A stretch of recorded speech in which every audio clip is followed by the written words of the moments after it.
Welcome to the Holistic Inner Balance Podcast with Dr. Nicole Cain and Happy Healthy Hadley, your go-to resource for natural mental health and wellness strategies so that you can become the expert of your own emotional and physical well-being.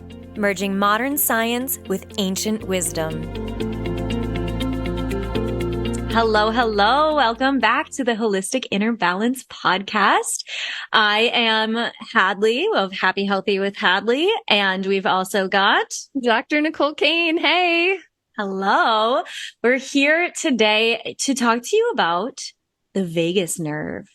So, yeah, I'm curious to know, how many people even know what the vagus nerve is. I know that in my circles, at least, it's become sort of trendy to talk about and to think about. And I hear people talking about the vagus nerve a lot. And I've had a couple questions about it recently, actually, as well. And so I thought that it would be nice to come on, talk to y'all about what the vagus nerve is. Dr. Cain, before we got on, was like, is it a place? Is it the nerve that gets fired when you go to Vegas? So we want to talk a little bit about what the vagus nerve is and why it's important for your nervous system regulation, for, any type of, mental health challenges that you might have, whether anxiety or depressive symptoms or anything like that. And so we're just gonna kind of get into it and riff on it. And Dr. Cain is like a master with the vagus nerve. So we're just gonna flow. Yeah. I would love to teach y'all. And so if this sounds like something you want to learn, this is a conversation for you. Is you're going to actually learn how to measure the tone and activity of your vagus nerve. Right now, all you need is a pulse and 2 fingers. So if you have that, then you're going to have the requirements. And then wait, will you explain what does it mean? What does tone of your vagus nerve mean first? Oh, yeah. You're going to learn about the strength. Think of muscle tone. So if your muscles are nice and toned, then you're going to be able to lift things without injuring yourself. And if your vagus nerve is nice and toned, then it's going to be able to work really effectively to help you combat stress and feel really balanced. So you're going to learn how to measure that. Of course, we'll talk about sort of vagus nerve 101, about what it does, where it is, and signs that your vagus nerve needs a little bit of TLC, and then some hacks for vagus nerve. And I have a whole course on this. And so if you love the information in this conversation and you want to learn more and you want a beautiful handout made by the one and only Haley, then you can go to my website, Dr. Nicole Cain, and you can get that there. It's either in the top under courses, or you could just type in the word Vegas, which is different than the city. This is spelled Vagus. Yes. Awesome. I'm so excited about this because I think a lot of times people have heard of the vagus nerve and they're like, I know it has to do with stress, and I know it has to do with how I want to feel, which is calm. But what is it really? So let's get into it. So it's your longest nerve. It's the longest nerve in your body. It starts in the brain. It's called a cranial nerve. And a cranial nerve, it starts in the brain, and it's number 10. So they call it cranial nerve number 10. And it travels from the brain all the way down in your body. And the route that it takes is kind of meandering. It's a wandering route. And the word vagus in Latin actually means wandering. And so that's why they call it the vagus nerve, is because of that zigzag that it takes through your body. And its job is to regulate all sorts of things. And we'll get into its many things that it regulates. But what's really the most important that we're going to emphasize today is the vagus nerve communicates. It goes straight to the gut, and it goes to the nervous system of the gut. It's called the enteric nervous system. And that's the route the gut-brain axis takes to communicate back and forth. And so your vagus nerve is really, really crucial for that part of your nervous system. And so there are a few ways that your vagus nerve regulates your nervous system. So can I share 5 of them? Yes, please. Are there only 5 or are there more? Oh, there's so many ways. It's Yeah. the vagus nerve is super nuanced, and we'll actually get into polyvagal a little bit today too, and Yes. how Stephen Porges is like trying to use metaphor and analogy to make this like really complex autonomic nervous system more accessible to your non-neuroscientist person. Right. Because a lot of And times we think it's just fight or flight. And the vagus nerve has a lot to do with the fact that there's more than that. There's more there's to it. so much more to it, but primarily fight or flight is like the most important thing for us to remember because we can leverage that. And Totally. that's exciting as opposed to like, oh, well, that's a bummer. Yeah, Good right. to know. Right. Can't do anything about it. Yes, you can leverage your vagus nerve using the hacks that you're going to get in this podcast. And so the five primary ways your vagus nerve regulates your nervous system is one is it's a reset switch. And so if you're in that fight, flight, freeze, and you're really stressed and you're really anxious, you're overstimulated, you're agitated, by activating your vagus nerve, it can switch you from that high stress state into calm and command, which is really incredible. So it's like a light switch. It's like you walk into a room and it's like blinding you. It's too bright. You just reach over on the light switch, you turn the lights off. Your vagus nerve can work much like that. So that's number one. It's super exciting, right? I love that. Yes.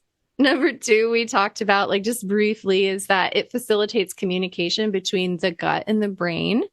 And we know that your gut regulates neurotransmitter production. Your neurotransmitters are the chemicals in your brain that regulate your mood, like serotonin and dopamine and GABA and adrenaline. And so it communicates that, it relays that. And that's like how we refer it to our gut feeling, like a gut knowing, a gut intuition. And there's actually some neuroscience and gut brain science about that that's backing it up. So it's pretty cool. Number three is that inflammation is a key cause of anxiety. And the vagus nerve can actually send anti-inflammatory signals throughout the body.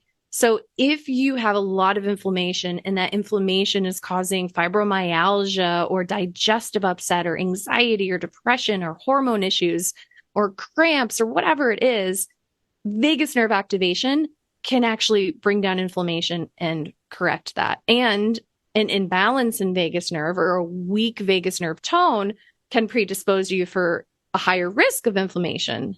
So right.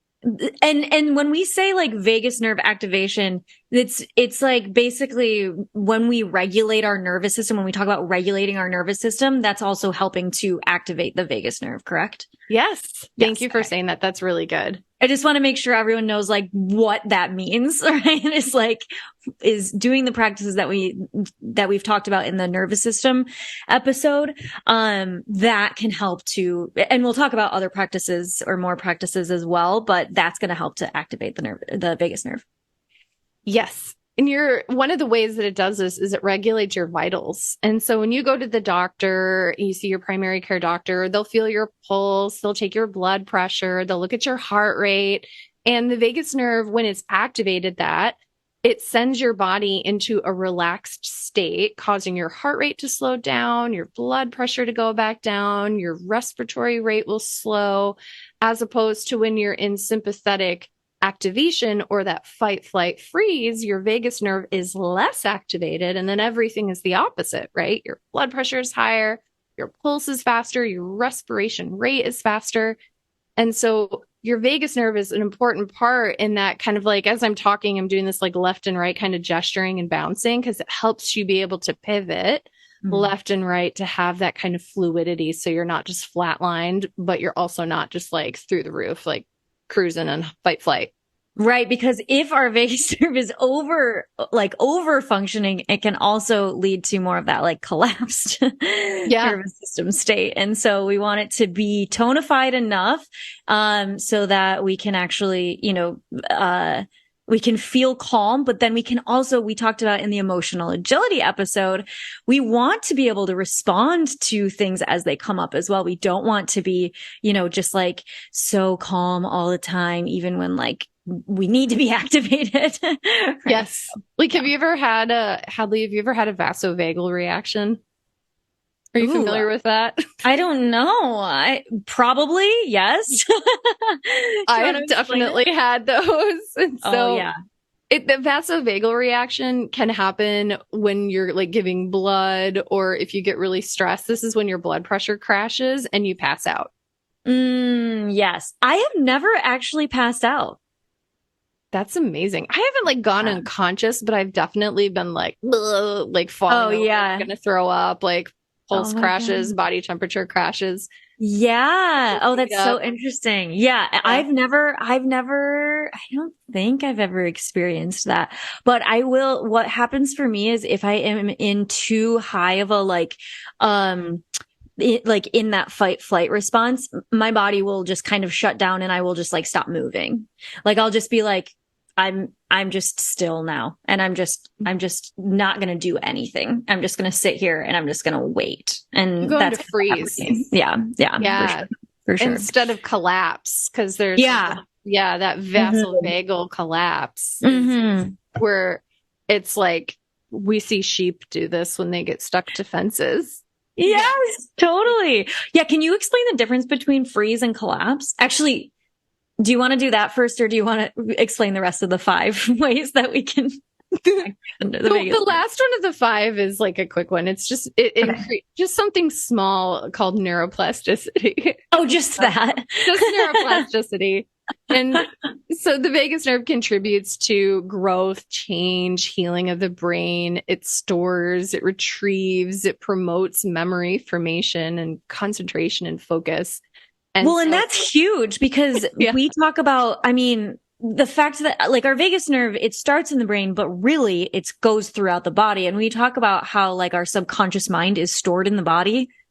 Vagus nerve. Totally. Yes. Right. So it's like our vagus nerve is actually communicating all of those like subconscious things that we've got that are just stored throughout the body and not necessarily even stored in the mind. It's sending those signals. So that's where that comes in. Can we do self-reflection? Yes, please. All right. So we're going to put up 10 fingers. And this is going to be a self-reflection of how do you know if your vagus nerve is not working properly? For every one that you resonate with, drop a finger. Okay. Sign number 1, hoarseness or loss of voice. No way. Yeah. Because your vagus nerve goes through your pharynx, right? So, I used to lose my voice all the time as like in high school. Stop it. Are you serious? Yep. Literally all the time. That was like such a thing. I lost my voice all the time. Of course you did. We're the same. What? I'm getting full body goosebumps. Like for the entire month of November, I would lose my voice every year from 5th grade until I went to medical school and took out food allergies. Okay, it was November for me too. That's really crazy. Stop! Yeah, because I would be in theater and I would be in swimming at the same time, and I would get sick, and then I would lose my voice, and it was like every November. Yes, I could never do Opus and Allstate because I was a singer. Because I was a singer too. I couldn't do state. Yeah, You guys, we just recorded another episode where we were like, "What you do? yeah, right. What You do that same thing too?" What? So we're the Dude. same. It's weird. I gotta put my. So maybe back in the day that would have been a yes because I would get aphonia for like no reason at all. Totally. Yep. Number 2, difficulty swallowing or your uvula, which is your hangy ball thingy in the back of your throat that leads to one side of your throat instead of pointing straight down. So go look in the mirror and look at that hangy ball thingy. Is it pointing to one side or the other? Is it difficult for you to swallow? Do you find that you swallow and it gets stuck and you like got to cough it back up? Could be a sign of vagus nerve. All right, That's so interesting. That's like I feel like my grandma probably had that because she would always, like she would just like not be able to swallow things. So I run into this so frequently with people who are like 70, 80, 90 years old. Yeah. Which it's like all autonomic nervous system. Yeah. Well, not all of it, but a lot of it. Yeah, okay. Yeah. How many fingers do you have? You still have 10 up, don't you? I still have 10, yes. Yeah. Currently, we're both doing pretty good. Okay. Well, this is our job. This is our job. Number 3 is irregular heart rate or heart palpitations. And I'm going to put a finger down for that because when I get really anxious and I'm in autonomic arousal, I do get heart palpitations. And then number 4 is digestive upset, nausea, bloating, abdominal pain, often mistaken as IBS.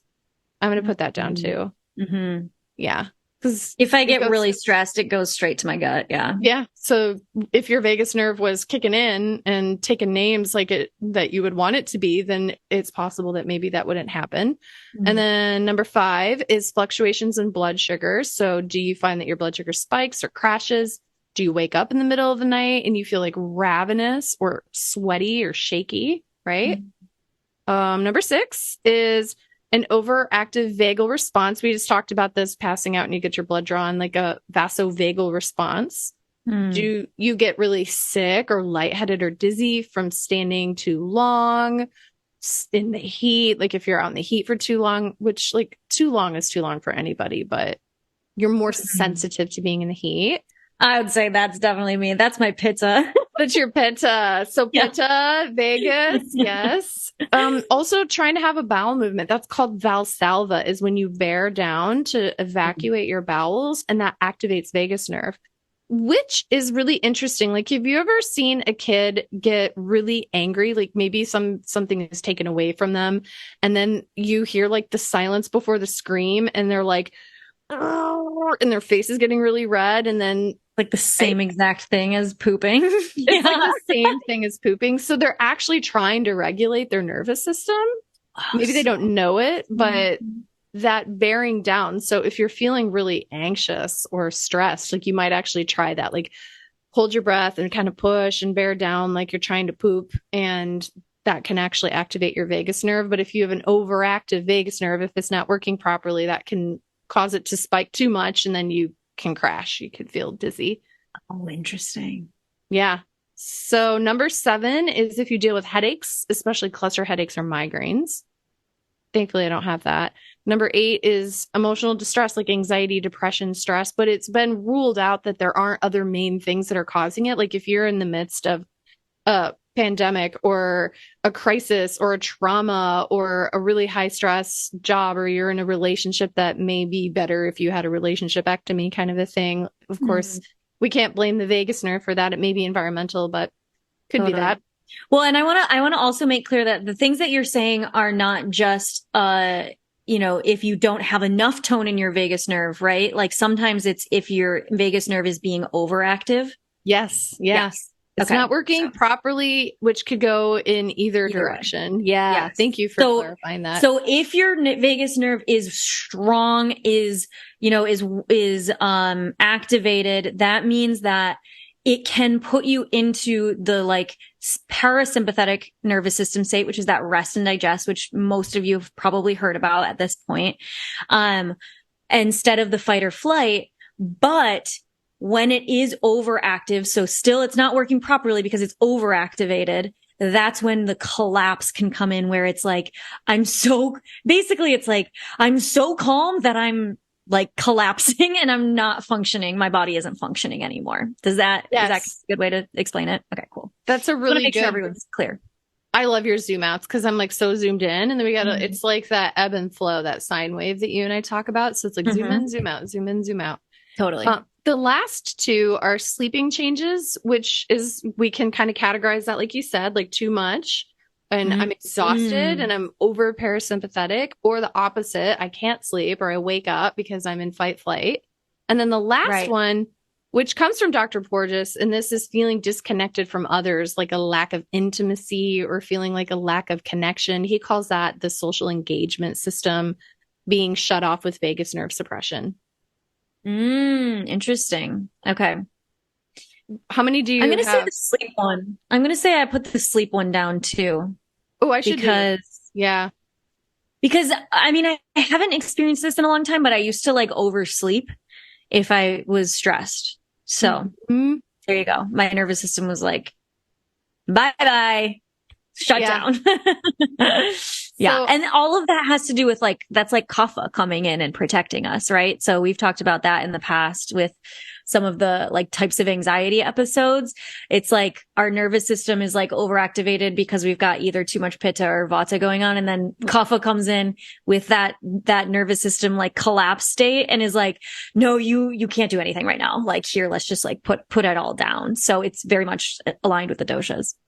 I love that. I love incorporating it with the doshas. And before we did that self-reflection, oh, by the way, how many did you have? I had 3.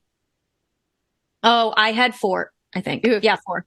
4. Yeah. So it could be that our vagus nerves need just like a little bit more TLC for like toning and flexibility and balancing, or it could be the other chicks, and we call them like ticks and fleas, maybe it's an itchy tick of Vegas, but it's a flea of yeast or something.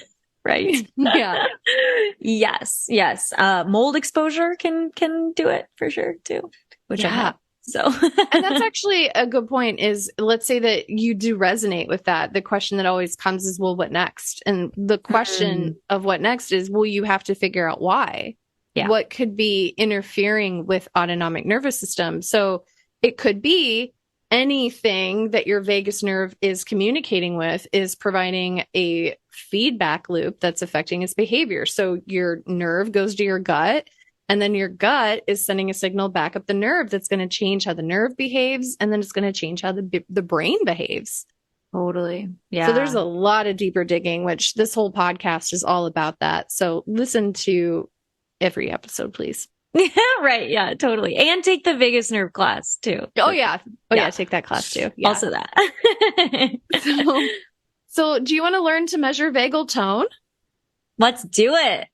So vagal tone, as we just talked about, it's a biological process that represents the ability of your vagus nerve to regulate your nervous system. So more tone is it's more effective at helping shift you from fight, flight, freeze, or autonomic arousal back into parasympathetic so that you can run from the bear and then go take a nap, and then get up and like run from another bear and then go take a nap. It allows you that flexibility. So you go up on the treadmill and you run and you get yourself into the orange zone if you're an Orange Theory person, which I love. And then you can like go back, you can start walking, and then you go back into the green zone. And then you have a panic kind of feeling. You're on an airplane and it's really bumpy and you're in the red zone and your nervous system is fight, flight, freeze, but then it can easily shift back into calm. So that flexibility is what vagus tone is all about.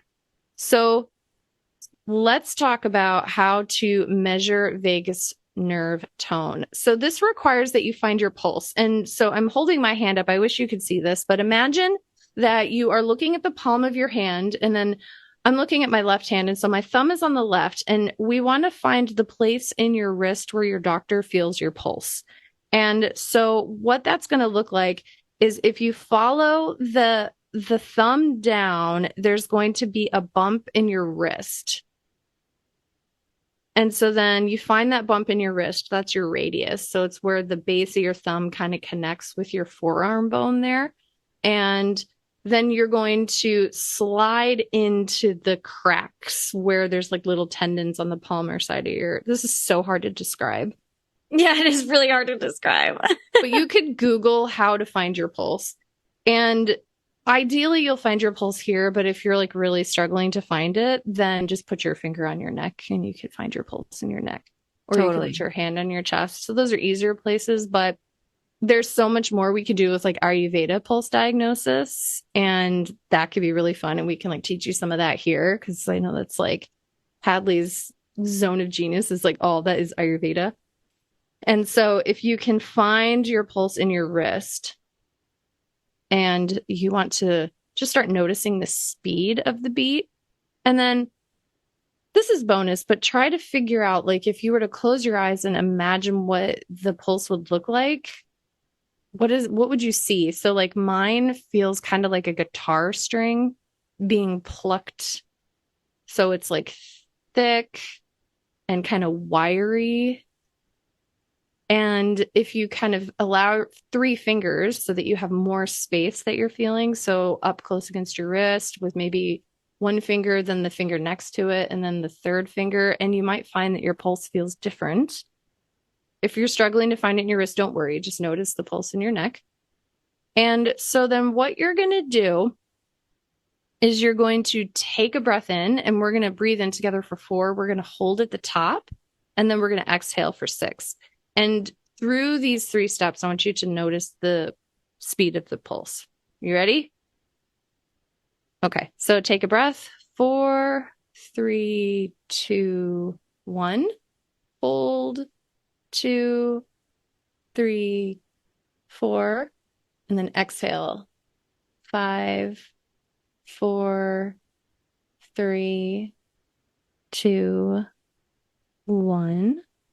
Now that we kind of have the flow, let's do it one more time. So keep feeling your pulse, and then inhale. 2, 3, 4. Hold at the top. 2, 3, 4. And sigh. 4, 3, 2, 1. Hads, what did you notice? Were you able to find your pulse? Yes, I was able to. And it's so interesting because I always thought that this was like a weird thing when we would have to like, find our pulse or whatever in school and, measure our heart rate. I was always like, but I feel like my heart rate is like different when I'm breathing out versus breathing in. But no one ever talked about that. But like breathing out, my pulse is so much slower than when I'm breathing in. Like it speeds way up and then it slows way down, like immediately when I'm breathing out. And I've always noticed that. And I've always been like, why doesn't anyone talk about that? So I love that we're bringing this into the conversation. That's exactly what happens with a healthy and tonified vagus nerve. Woohoo! Yeah, that's really maybe good. That's why no one was talking about it, because no one else is experiencing it. They're all stressed. Yeah. Yeah. So what ideally you would experience with a healthy toned vagus nerve is exactly what Hadley said, is that you inhale. And when we inhale, we activate sympathetic nervous system. That's again, that autonomic arousal, fight, flight, freeze. And then when we hold at the top, that's kind of like getting ready for the sigh. And then when you sigh out, that's parasympathetic. That's vagus activation. That's feeling rest and calm. And it's the same that goes with that pulsation that we always talk about of like, we're activating and then we're resting and then we're activating and we're resting and we're getting out of our comfort zone and then we're coming home to ourselves and all of that stuff. And it's the same with the breath. It's so cool. And that's interesting in terms of leveraging that information. Like you take your breath everywhere that you go. And just in this simple exercise that took us less than 2 minutes to do is, Hadley, on your exhale, you activated your vagus nerve. And by doing that effectively, you're able to calm your nervous system in one single exhale. And the more that you practice that, the more your vagus nerve is going to become tonified, and the more effectively it will work at calming you down. Like, have you ever encountered someone and they're really frustrated with you, and then they're just like, they just like breathe out really hard in frustration? Yes. Their body trying to calm. Yes. Well, and it's so interesting because a lot of times we say like, take a deep breath if you are like not calm, but really what we should be saying is like, breathe out, like sigh. Yep. Because that's what's actually going to regulate our nervous systems. And the breathing in is actually, is going to bring us deeper into, sympathetic, but we're always going to breathe in after it. Like, like after you breathe out, you're going to breathe in. And so you might as well just try like the sigh instead of, like beforehand. Yes. That is my number one hack. Like the most helpful thing I can do. And I've learned that works so well for me. I can almost do it automatically. And I catch myself doing it is like, I'm exhaling and I may get this like little blip of anxiety or stress because of what I'm thinking or doing. And then I just catch myself almost like forcing out whatever's left in my lungs to extend the exhale and almost Valsalva, like really get it out. Yeah. And then that's like immediately much more calm. Totally. Oh, that's so good. I love it. So, can we talk about other ways to stimulate the vagus nerve to get us calm? Yes. So is there a way to, if we do these practices, these exercises, because I know that people are going to be thinking like, well, I don't want to over tonify my nervous system because I don't want to get into collapse state. Well, that's not really how it works, right? So can you want to just explain that a little bit? Yeah, it's like if you're walking every single day and your heart rate is picking up, it would be almost it's very uncommon that you would walk yourself into like a heart rate that's like way too high, way too long and cause like a heart disease, right? Your Right. body is able to balance itself and you'll have a healthy heart. And it's the same thing with vagus nerve is like by practicing that pendulum swing of I'm going to exhale and then I'm going to breathe normally and then I'm going to exhale or maybe I'm going to do one of these other exercises and then I'm just going to go back to my normal resting state. It's just a pulse where you can rehearse it. Now, if you spend like all day doing vagus nerve breathing, you're going to lose a lot of life. But I haven't seen any literature that says like, oh, you should only do deep breathing for X amount of hours a day because you're going to make your vagus nerve overpower everything else. That won't happen. Right. Right. Yeah, your brain won't Okay. let that happen. So if there's danger, there are so many stopgaps that will override vagus nerve. Like Right. your brain will override vagus nerve. Totally. I do see though, sometimes like people get into like, they're super into yoga and super into, meditation and all of that kind of thing. And then like they might not get aroused enough for something that is like actually happening that should be changed in their life. And they're like, it'll be fine, like that kind of thing. So be aware of that. Like when we talked about the emotional agility episode, we don't need to be calm all the time. Yeah. So be aware of that too. Because that could be bypassing. It's like, Exactly. I don't want to feel pain. And, Hadley and I just did an episode about how to suffer. And so we don't want to suffer. We don't want to do things that make us really uncomfortable, but that's where we grow. And so, yes, these are really good and helpful tools, but I think you're not going to have light unless you also have darkness. And so, yeah, use these tools, but then don't use them in a way that makes your world smaller.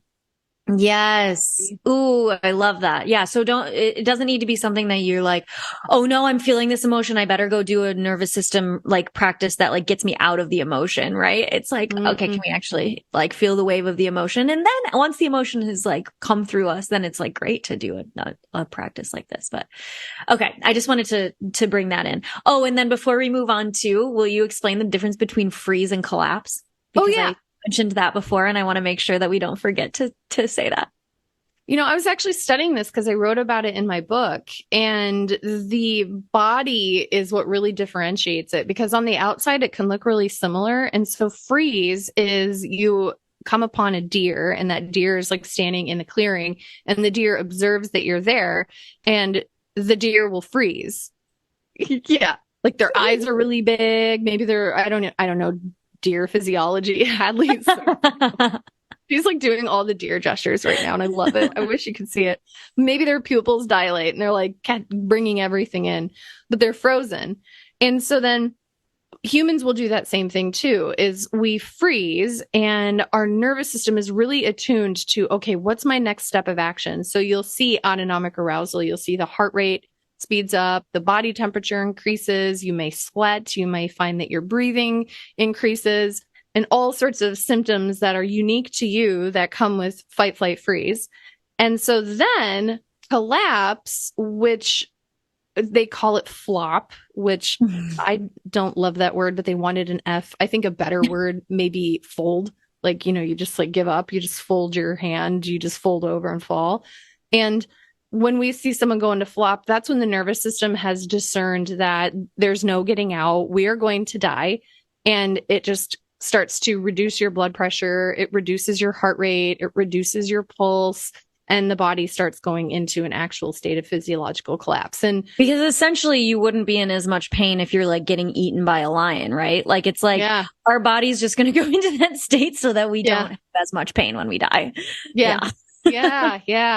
And learned helplessness can really be behind that. And so if you've been in a situation where you haven't been able to reclaim agency or get free, then it just feels like there's nothing I can do, and you just flop. And so you might notice that. And I've seen that they call it conversion disorder in the DSM, Diagnostic Statistical Manual, where extreme emotional distress can cause changes in the nervous system.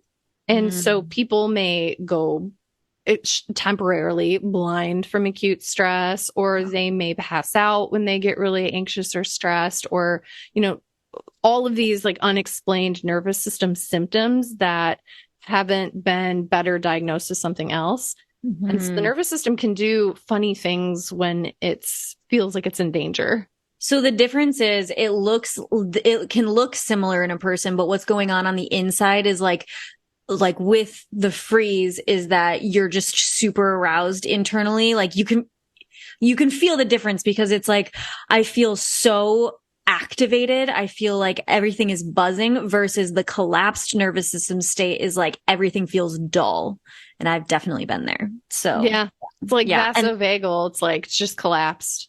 Exactly. And that's how I feel. That's what I have seen in some people who have practiced a lot of like calming practices, yoga, like all of these things that are supposed to get us into like acceptance of things. Like we can like over accept things, right? And then not actually make changes in our lives. And then we're in that state of collapse, because we're just like, the only way for me to handle this is to just like not feel anything at all and be totally numb. So there's like you're kind of describing like a dissociative element to it. Totally. Yeah. It feels like everything is just dull, is kind of how I think of it. Yeah.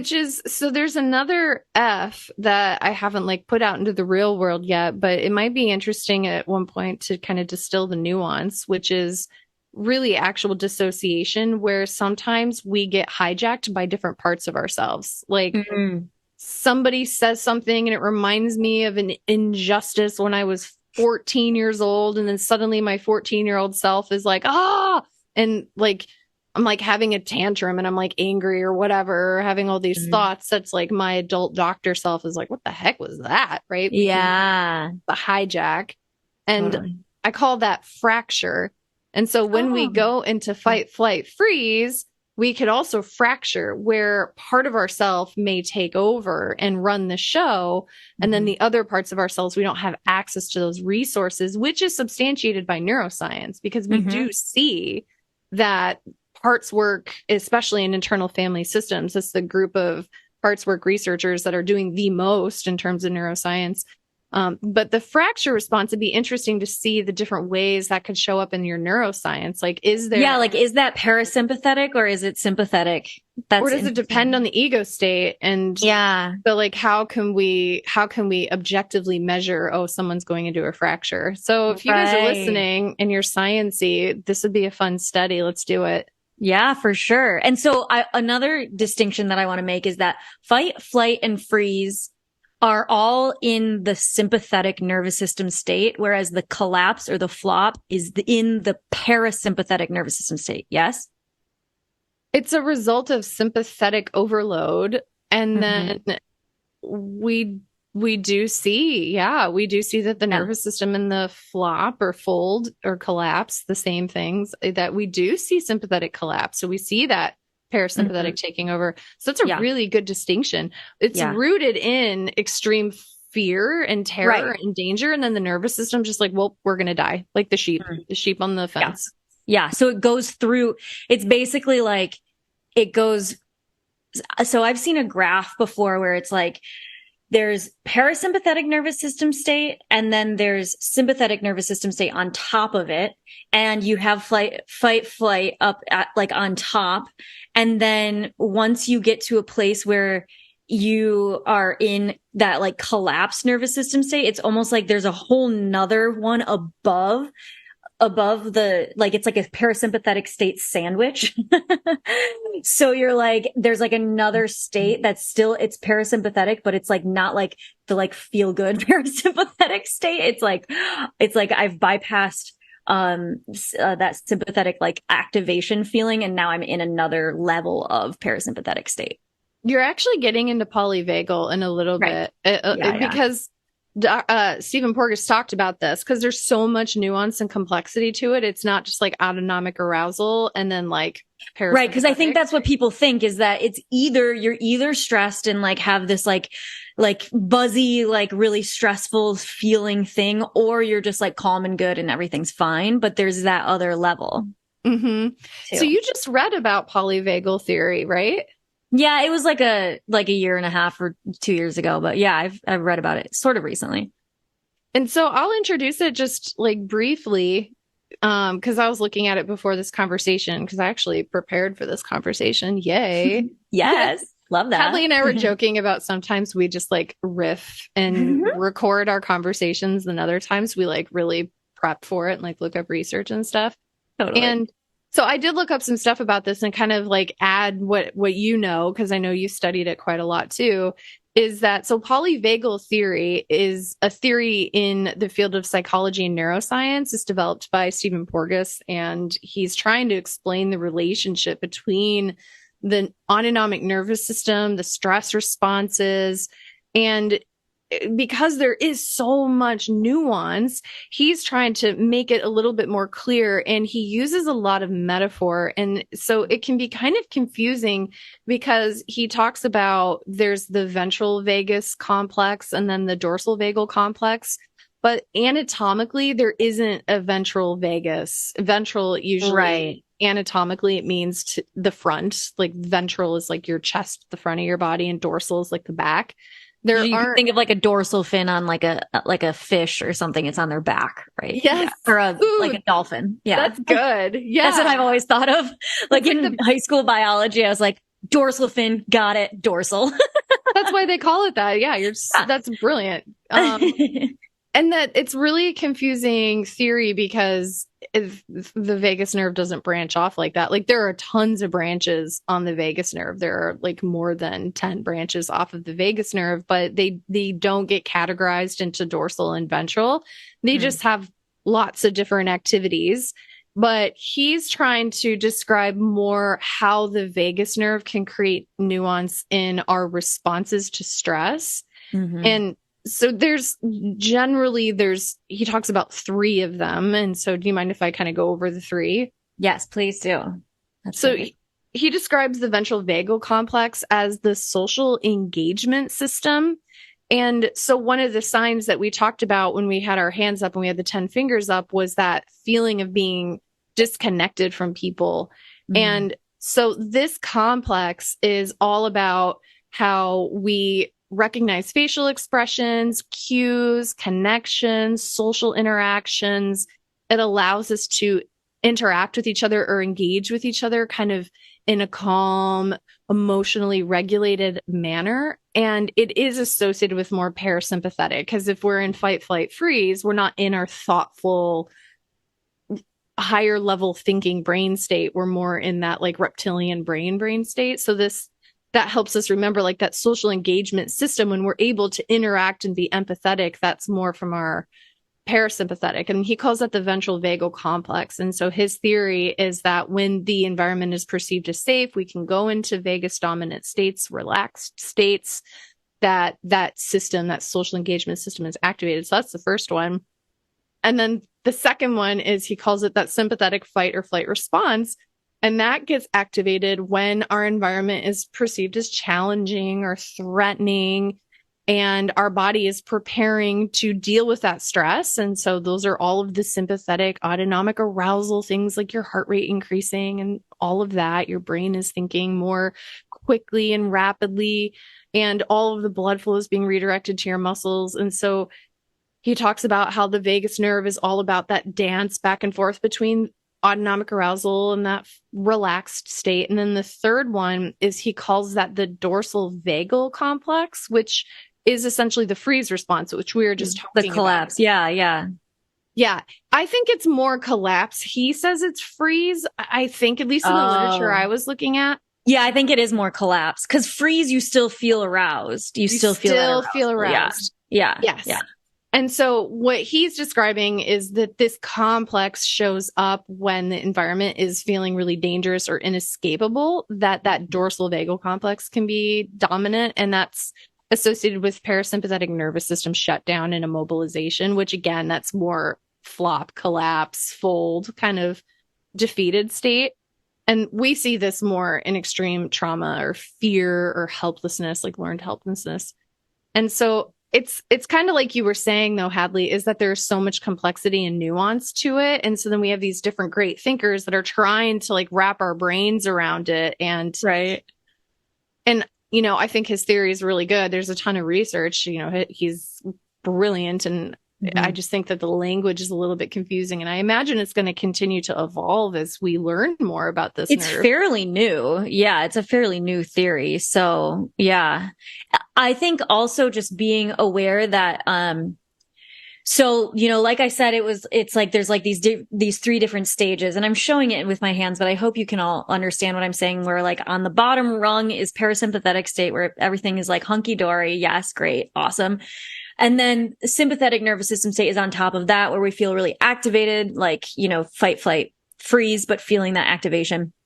And then above that is like that dorsal vagal complex that is that collapse state of, oh my God, I feel that learned helplessness is kind of how I learned about it in school, like way back.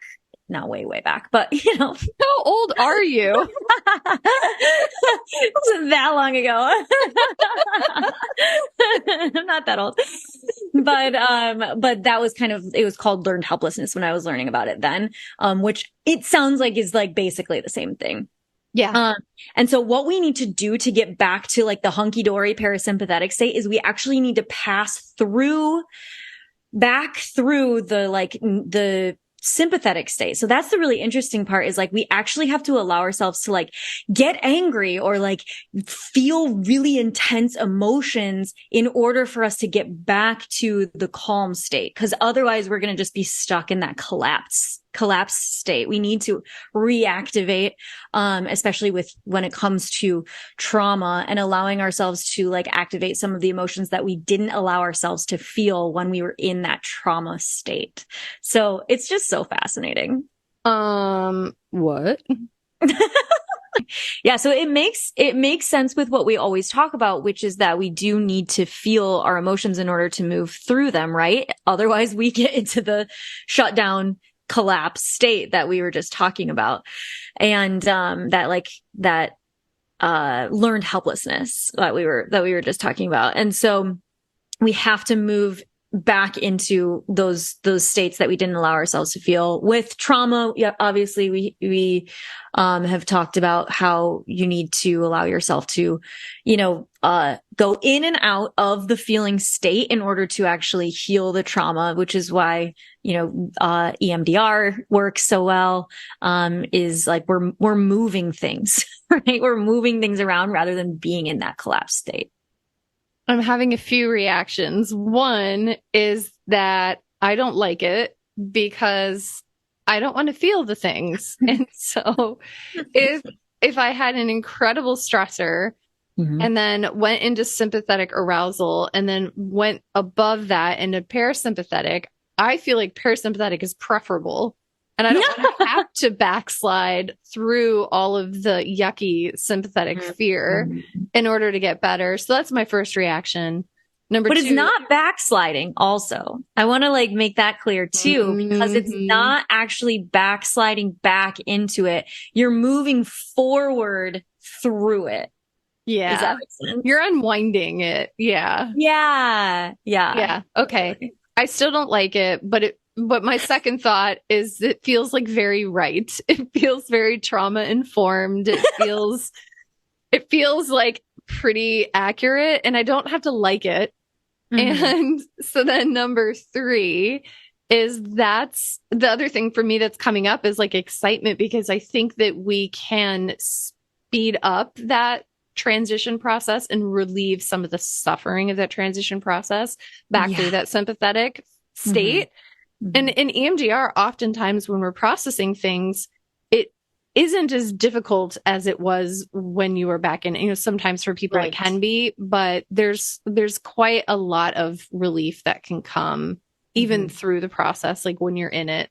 And then, and we don't want to, just like be like, oh, okay, well, I just need to like go back into it and like feel all the feelings of it, because that also can just like re-traumatize us. And we don't want that. We want it to be that pulsation that we always talk about, where it's like going in and then coming back to rest, coming back to like, feeling resourced, feeling good in ourselves and in our bodies, and then go back into like that depth of like, okay, I'm going to go back in, and then like being like, okay, I can be with myself again, and all of that kind of thing. And so it doesn't have to be this big, scary, horrible thing that we have to go through in order to come out the other side. Yes.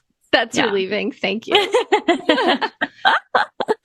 So in the vagus nerve hack class that I have is I give 14 ways to activate the vagus nerve, but I thought we could go over 5 of them today. Yes. Oh my gosh, that sounds great. Thank you. Number 1 was the feeling the pulse breathing thing that we just did together earlier. Is you can do breathing, and different schools of thought will tell you, oh, you need to breathe this many seconds on this part and that part. But like, really, if you're elongating the exhale, then you're doing it right.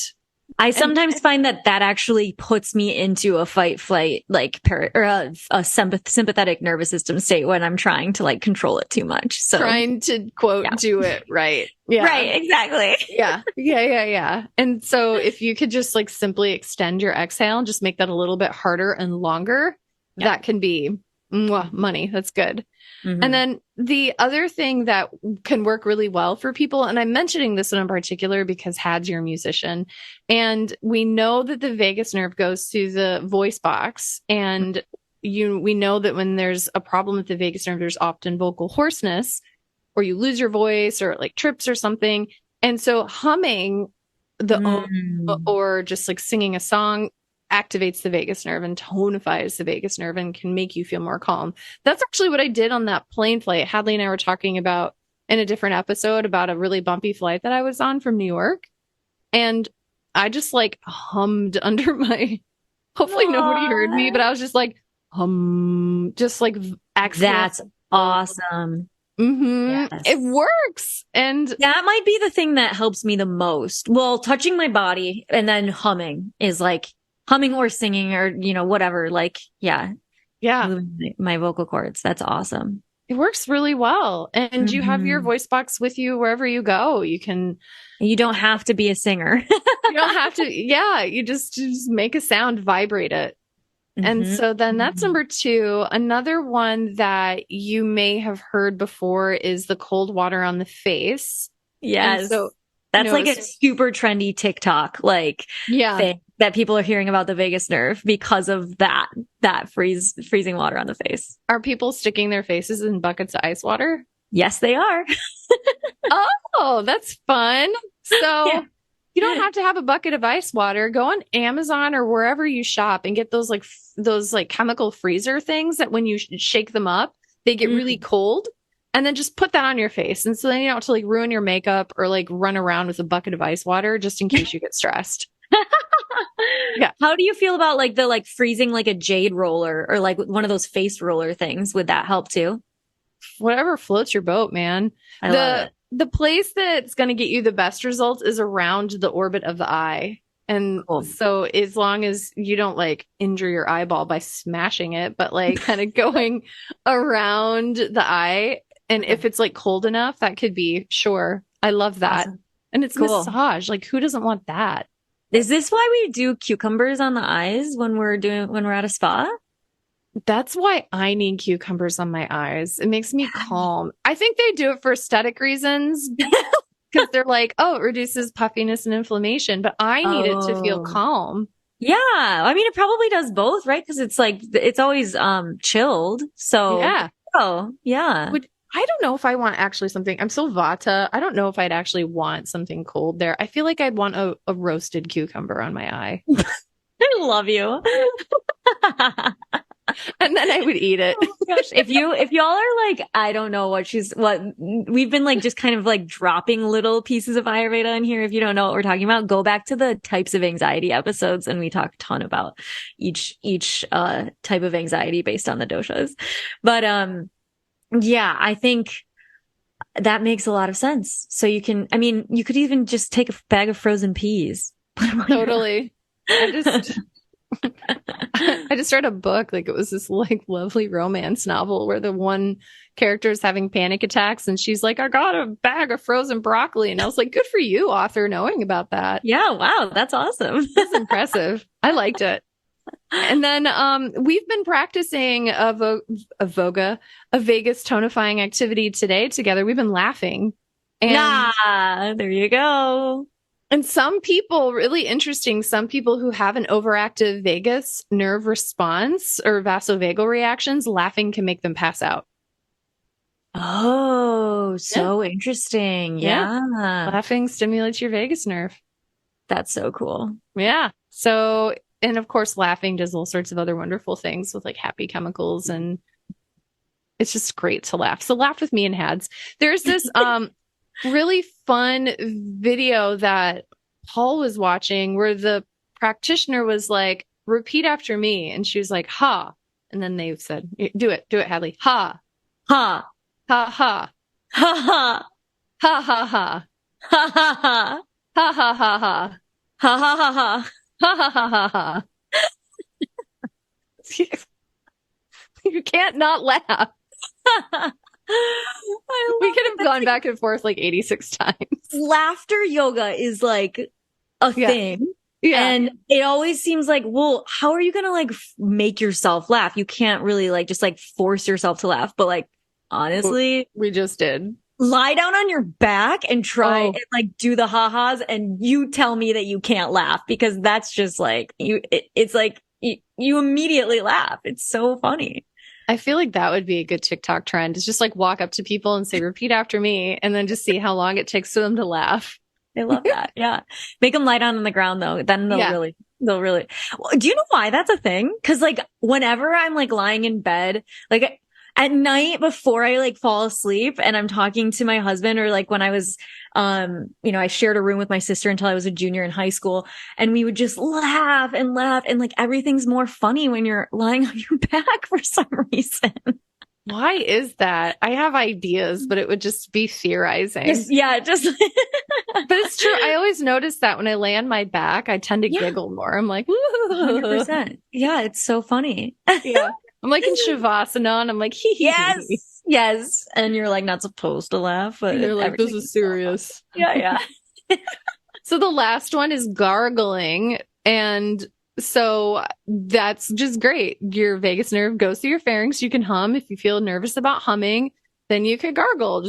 You can make it more effective by gargling teas and then swallowing them, like chamomile or lavender or lemon balm tea, and just a little gargle and swallow it. But you want to make it aggressive gargling. So you're not just doing a little like wimpy little gargle. You're like, grr. I feel like I pretended to gargle once on this podcast and it just came out really not good sounding. That makes me feel like I don't want to lean into the rough draft for that. Redo it. So perfect. We don't want the perfection. No. So that was vagus nerve, and I learned something new today that Hadley brought to the table about having to move back through the stinkum. So I'm not happy about that, but I'm grateful for it, and I hope you are too, my lovely listener friends. Yeah. And what questions do you have? What did you guys think? Any last thoughts, Hadley? Yeah, I mean, let us know. And if you just Google like polyvagal theory and you look at the images, you should be able to find this graph that we were sort of referring to a little bit, where I was talking about like from the bottom to the top, or maybe we can put it in the show notes. But essentially there's like the social engagement that Dr. Cain was talking about, and then it goes up into the sympathetic state, and then it goes up into that like collapse state. And there's a great graph that shows you like how activation happens and then how it deactivates after that, and how you have to move through the fight flight in order to deactivate. And so if you're curious about that, you could totally Google it. And if you're curious about it, you can also just reach out to us and we can, we can explain it further, or we can send you the graph or whatever. And, so just reach out to us on Instagram is probably the best way for both of us. I'm just at Happy Healthy Hadley. Hadley is spelled Hadlee. Do you want to say yours as well? Oh, and I'm Dr. Nicole Cain, DrNicoleCain. Perfect. Yeah. So reach out. And if you have any other podcast requests, topics that you want us to cover, let us know. We love hearing from you. This came from a request from someone on Instagram. So, if you have requests, let us know. And if you love the podcast, please make sure that you rate and review us on Apple Podcasts. It helps us so much to be able to get this to other people. And we've just been loving all of your awesome feedback. It's been really, really fun to be able to see that this is actually impacting people. We're just sitting here like chatting and stuff, but we really want to bring you into the conversation as well. Oh, thank you so much for being here. And thank you, Hadley. Yes, thank you so much. This was so fun. See y'all later, guys. Bye.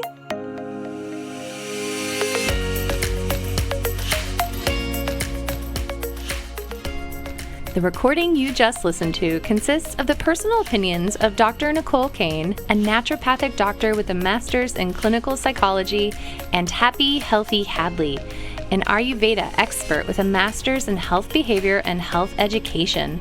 While these opinions are based upon literature, counseling, education, medical training, and clinical experience, this content should not be viewed as the definitive opinion on these subjects. Listening to this podcast is not a substitute for any sort of medical, psychological, or other form of treatment. If you are in a crisis, please call 911 or call the National Suicide Prevention Line at 1-800-273-8255. If you are in need of counseling, don't hesitate to make an appointment with a counselor in your area. Dr. Nicole and Hadley are passionate about you becoming the expert of your own emotional and physical well-being. If this resonates with you and you think this podcast would help someone you love, please share it with them. We look forward to seeing you on the next episode of the Holistic Inner Balance podcast.